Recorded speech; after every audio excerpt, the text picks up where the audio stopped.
So we have already created and published packages for both Node.js and Angular. Now it's time to do it for React.js. In case of Angular, we had an option to natively create a library project and then test it inside an application project. We were able to make changes to the library and see those changes inside the application just like a typical single page web application. In case of React, to test our components, we'll have to go for a third-party library. The library that we'll be working with is called Storybook.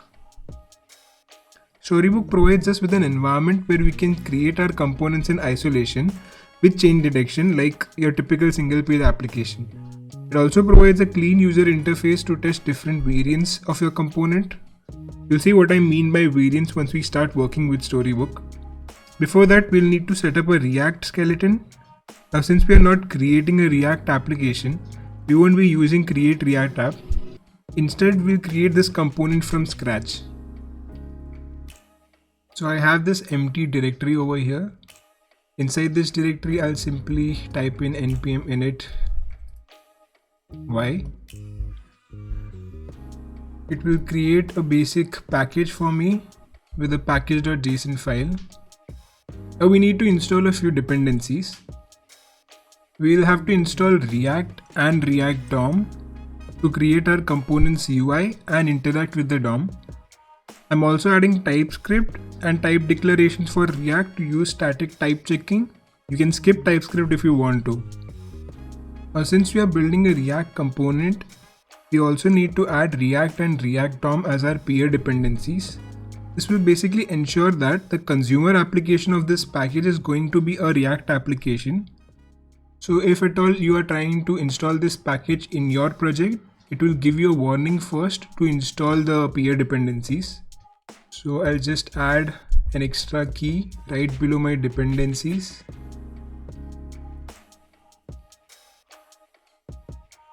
So now the consumer application has to install React and React DOM first before trying to install this package, which basically means that it needs to be a React application. I'll save this. Once this is done, we can also initialize TypeScript. So just type in npx tsc with an init flag. This will create a tsconfig.json file in your project. It has a few default options set already. I'll add a few options of my own. I'll basically replace this object with the options that I need for my application. So we have these set of options. We need JSX to work with JSX in our React component. The target option basically changes which JavaScript features will be down leveled. So for example, an arrow function will be turned into an equivalent function expression if the target option was ES5 or below. The output directory here will basically emit all the files after compilation inside this directory. So once all the files are compiled and bundled, they will be added to this dist folder. Allow.js will basically allow JavaScript files to be imported inside our project. Skip library check will basically skip type checking for declaration files. The strict mode here is a more robust type checking format which results in more overall correctness across your application. Coarse consistent casing file names will throw errors if there are inconsistencies in naming of your file based on the case sensitivity of the file system. The module option will set the type of the module. So if you want ES6 or ES2020 or even CommonJS for that matter, you can set the type over here. Allow synthetic default imports will basically let you import your JavaScript code in a more convenient way, as you can see on the screen. Module resolution will set the module resolution strategy, which in our case will be Node.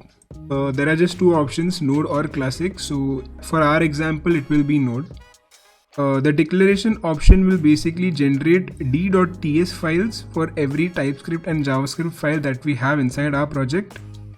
The declaration directory is the directory inside which these declarations will be generated. So we are going to generate all the declaration files in this dist folder as well. So everything that we create after compilation and bundling will be added inside this dist folder. You also have this include option over here. So this basically takes in all the files that will be included in the compilation process. So I've added a stories directory over here. The stories directory will eventually be added to our project once we install Storybook. So I'll just save this for now. If at all you want to exclude any files or directories from this stories folder, you can always pass in an extra exclude property.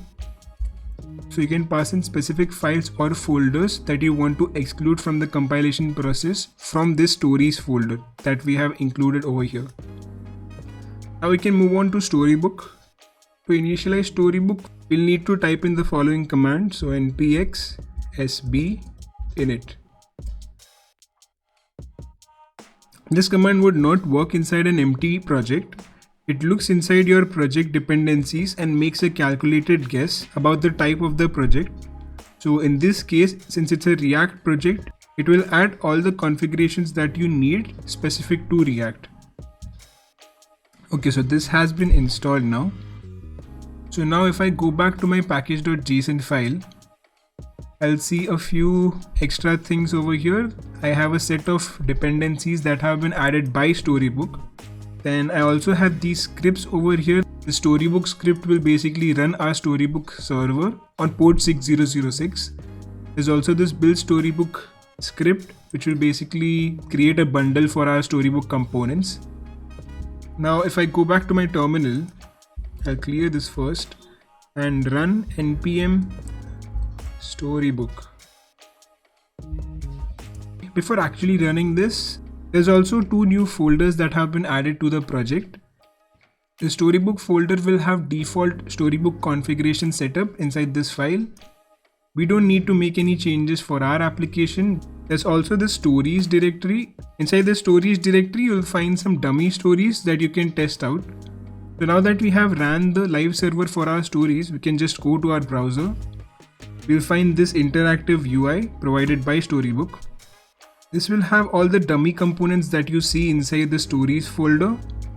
So we have the button story, we have the header story and the page story over here. And for the same, we have these three components inside Storybook. Now we have this button over here with a few set of controls. So we can just play around with these controls and see how our button will look like based on the changes that we make. So I can at any point switch between different colors if I want to. So let's just set this to red. And there are also these different variants. So this is a primary button. If I move on to the secondary one, I'll have this button here without any background color. So the primary button has background colors and the secondary button is transparent. We also have a large variant and a small variant. So you can play around with these controls here to get a specific button of your choice. So even though this is a component and not an application, you're still able to test out your components just like you would in case of a normal React single page application. And I'll just go back to the project directory over here. Now this is not a Storybook tutorial, so I won't be going into each and every detail. But basically a story is the rendered state of your component, of your React component. So for each story over here, you'll see a corresponding React component. So for the button story that we just looked at inside the Storybook's UI, we have a button tsx React file. I'll close this terminal first. This is a React component. I'm sure you are familiar with React and its syntax. So this is nothing different. This is basically a button component, a reusable button component with some button properties. I have the properties inside an interface at the top because I'm using TypeScript. So let me just clear this for you. So inside this interface, we have a primary option which will basically toggle between the primary and secondary states of a button. As we have already seen over here, the primary button will have a background color and the secondary button will be transparent. The background color as well, there's a size option, there's a label, and there's an on-click event which is optional. So we are passing these properties inside a button component and basically exporting this button. This exported button is imported inside the story. Now I'm getting an error here because I guess need to export this interface because it's trying to use this interface in that button story. Yeah. So inside this story, you first import your button, which is the React component. After that, you create a default export for your button with some configurations like title, component, and argument types. I'll just get rid of these comments first. There's also a property called args or arguments, which will basically define how a component should render by providing a default set of values for your properties. So it's going to be an object and it's going to have all the properties that we had set inside the interface. So these properties I can provide with the default value inside the args object. So let's say I want the background color to be green instead of blue. I can just set it over here and it will be set to green by default. And the argtypes property will basically configure this property with some additional values. So here what we are doing is we are just setting the background color control to color. So the color picker that we see over here, we are setting this inside this argtypes object. Now we have these three options for our size property, right? These three options are radio buttons. Say I want these three options to be inside a select field and not inside radio buttons. I can do that by just passing in size, and I'll set the control for this size property to be select instead of radio. And if I save this now and go back to Storybook, now I can see that my size property over here, which was radio buttons previously, is now set to a select option. So the arguments that we provide for our component, those arguments can be configured using the argtypes property. Now below this default export, we have a series of named exports. So there's this primary, there's this secondary, large and small named export. These are just different variants of the default button that we had set up at the top. We just simply create a template first. This template is created out of the default button, and then we use this template to create different variants of that button. So the primary variant here will have the primary will be set to true and the label will be button. In case of this large variant, we have the size set to large. In case of the small variant, we have the size set to small. So we are basically playing around with the arguments or the properties that we set at the top. So the default one is green here. Say I want my secondary button to not be green and instead I want it to be yellow. I can just set it over here and now my secondary button will not be green anymore, it will be yellow. My primary button is still going to be whatever I set over here. I need to reload this first. The primary button is still going to be green because the default property that I had set at the top was green. But my secondary button will change because I added this property here, so it basically overrides the default options. So yeah, that's pretty much how Storybook works. It's basically a playground where you will see your components rendered and a control section at the bottom. This control section will let you customize your component by tweaking around with these property values. These stories will not be part of the production bundle, so you don't need to worry about the size of your component. Now again, we only need the button component here because we are only going to be pushing this component to the NPM store. The rest, every file that you see inside the stories folder can be deleted. I'll just delete all these files. I don't even need the assets folder, so I'll get rid of that as well. Now inside the stories folder, I'll just create one more file called index.ts. This index.ts is going to be the entry point for our package. So it's just going to have all the components that we have inside the stories folder. So I'll just import my button component from the button file. the button React file, and it's a named export, so I'll need to add this inside curly braces and I'll export this. So if we have multiple components inside this file, we'll pass all those components inside this index.ts file and export it from here. So it's going to be an entry point for your package. So now we'll start with the compilation process of the package. There are several tools that one could use to compile and bundle their project. Webpack is a fan favorite, but it is most commonly used for applications and not libraries. Rollup, on the other hand, is perfect for our use case, so we'll be using Rollup. Now we'll need to install a few set of libraries first. So I'll just exit out of the Storybook playground and add a few set of dependencies. So these are going to be the dependencies that we need for Rollup. So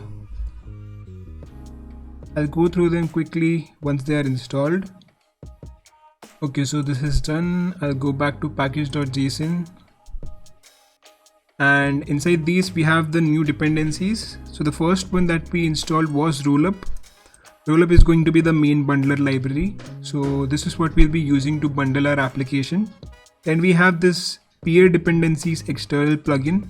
This plugin is used to externalize our peer dependencies, which in this case is React and React DOM. So in the final bundle, these two libraries will not be provided because they are supposed to be provided by the consumer. So whoever's installing our package will install these two by themselves.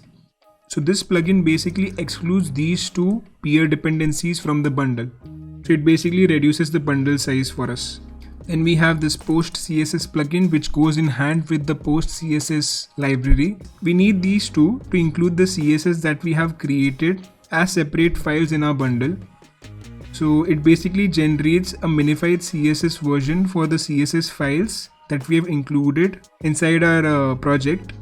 So we have a CSS file for our button here. So to resolve this, we need post CSS and a post CSS plugin. Then we have this TypeScript plugin, which basically is used to compile the TypeScript code to JavaScript code for our bundle.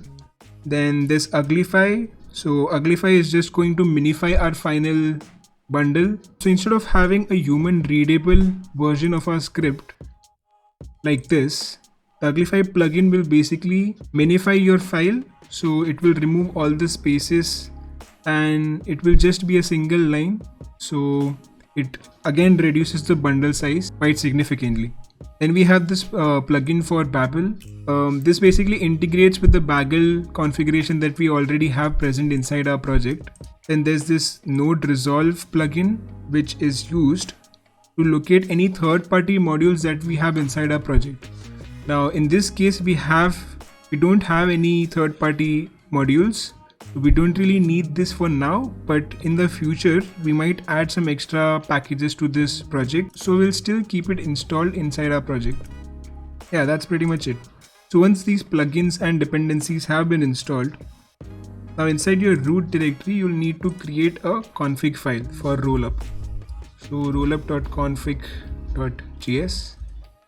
So for our configuration we are just exporting a set of properties. There will be an input option at the very top. So this input option is basically looking for the entry point of your project. So we created this index.ts file inside our stories folder, which will have all the components that we are trying to export from our component library. So the input is going to point to this index.ts file. Then we have this output array. Output is going to be the production bundle that gets generated after compilation. So here we have this object, which basically tells us the format of the bundle that's going to be generated and the name of the file. So it's going to be a file inside this dist folder and the name of the file is going to be index.js. Now if you want to create a common JS version of this bundle, you can do that by adding a similar object at the bottom here. But since we don't really need common JS for our React application, we are not going to add it here. We'll just stick to the ES module version. At the bottom here we have a plugins array, and we are just simply importing all the plugins that we had installed and adding it to this array. Now I'll save this rollup config file I'll go back to package.json and add a new command here to build my project. So build library will be the name of the command, and rollup C is what it's going to do. So rollup C will basically look for a config file inside the project, and since we already have a config file here, it will compile and bundle our project based on the configuration that we have provided. I'll just save the file here and open up my terminal. I'll run the command for building the library, which is build lib. So now you can see here that it's created a dist/index.js file. We have this dist folder now inside our root directory. If I open up this, we have the declaration files. These declaration files were set inside the tsconfig file. So we had set declaration to true, so it's going to create these declaration files, which will provide a more stronger IntelliSense for the consumer who's going to use this library. And we have the index.js file, which is the main library. You can see that it's an uglified version because there are no spaces or there's no semantics for this file here because we used uglify. This is done basically to reduce the size of the bundle. Now that we have our project ready, we can just simply push it to NPM. So in order to push a project to NPM, we'll first need to create an NPM account. So I've covered these steps already in my previous video. You can check them out. I have already logged in through NPM, so I don't need to log in again. Before actually publishing, I'll go to the package.json file and just change the main key here to dist.index.js because the main code inside our package is present inside the dist folder. So this is what we are trying to push. So we'll need this main key to point to that file. And I'll also create a scoped variant of my project because I don't want any naming conflicts here. So there's a possibility that NPM could have a library with the same name. So if I pass in a scope, this now becomes a private library, private package, and there's no way that there's going to be a naming conflict here because this is my username. Essentially each and every username that NPM has is going to be unique. So this library by default now is going to be unique. So now I'll save this and I just simply publish this by typing in npm publish, and I'll need to pass in the access public flag because whenever you pass in a scope inside your library, it automatically gets converted into a private package. And if you want to publish a private package to NPM, you'll need to have a paid monthly subscription. So instead, I'll be still publishing a scope library, but I'll keep the access to public, so it's not going to be private. So once I do this, it's basically telling me that I already have a library with the same name, and the version for this library cannot be the same, so it has to be incremented. So I'll just increment this to 1, and now if I do this,